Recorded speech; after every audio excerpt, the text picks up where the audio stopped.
In less than 2 weeks, Ontario will vote in what looks to be a close race. During election campaigns, each political party attempts to appeal to voters to sloganeering, speeches to the faithful, glowing ads focused on a smiling leader or negative ones attacking the other leaders. And while parties will draw attention to any controversy or flaws in their opponents' plans, to really understand your choices, you need the independent daily news coverage and investigative work of journalists. Story continues below. Advertisement partisans complain to me that campaign coverage is too soft or too harsh, but some of them will be unhappy with anything not completely complimentary of their leader. Our job is to hold the candidate's feet to the fire. If there are questions about a candidate's character or background, questionable practices within a party, or the true costs of their promises, then voters need to know now before the political scene is set for 4 years. Just like any job interview, we need to do our due diligence. It's a lesson learned from the 2016 U.S.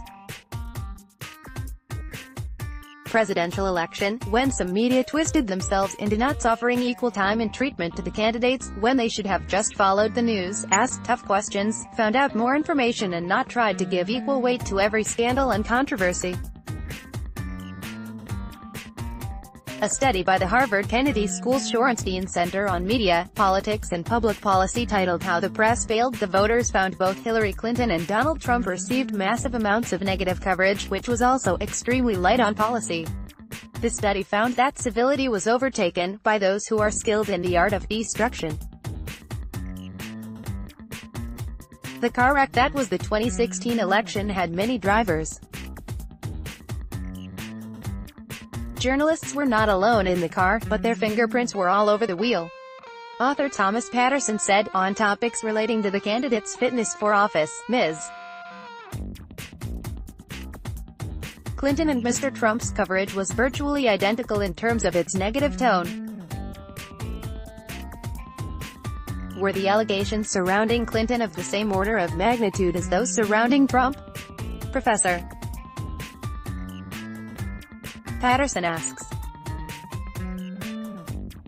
It's a question that political reporters made no serious effort to answer during the 2016 campaign. It's a good question to ask in any campaign. Is the media coverage trying too hard to draw equivalencies between scandals of differing severities? Not all wrongdoings are created equal. Story continues below. Advertisement in the case of the Progressive Conservatives, questions remain about the leadership nominations controversy, but there are also important questions to raise about the other leading party, the NDP, as it rises in the polls, in no longer the third party. And then there is the question of how much it will cost each party to fulfill its election promises. Keeping the focus on what you need to know should mean the spectacle of the big partisan speeches can be largely ignored, and that the horse race of who's ahead should not take too much space.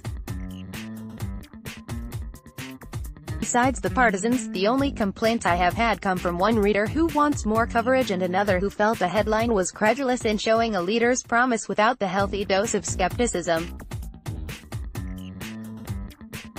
Ford vows to fire Hydro One CEO, board as first act, as a headline wasn't wrong, but it should have included the key point that he could not say how he would fire the head of a partly privatized company.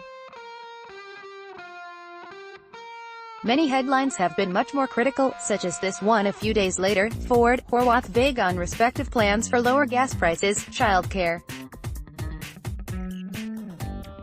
I have also heard from Green Party supporters who wonder why their party is not included in the daily coverage. This is part of the same point that journalists need to tell voters what their government could look like and warn them of the potential pitfalls. While there should be some reporting on the Greens platform, the polling would indicate they are well out of the top 3 contenders. Above all else, journalists must ask questions, investigate and follow the news, and not get too tied up with a sense of equivalency. This, of course, means being fair to the same standard for our political leaders. As with the coming campaigns in New Brunswick and Quebec, I am keeping an eye on any questions or complaints about the fairness and equity of the coverage. And I would be happy to hear from you. Story continues below. Advertisement publicitator@globeandmail.com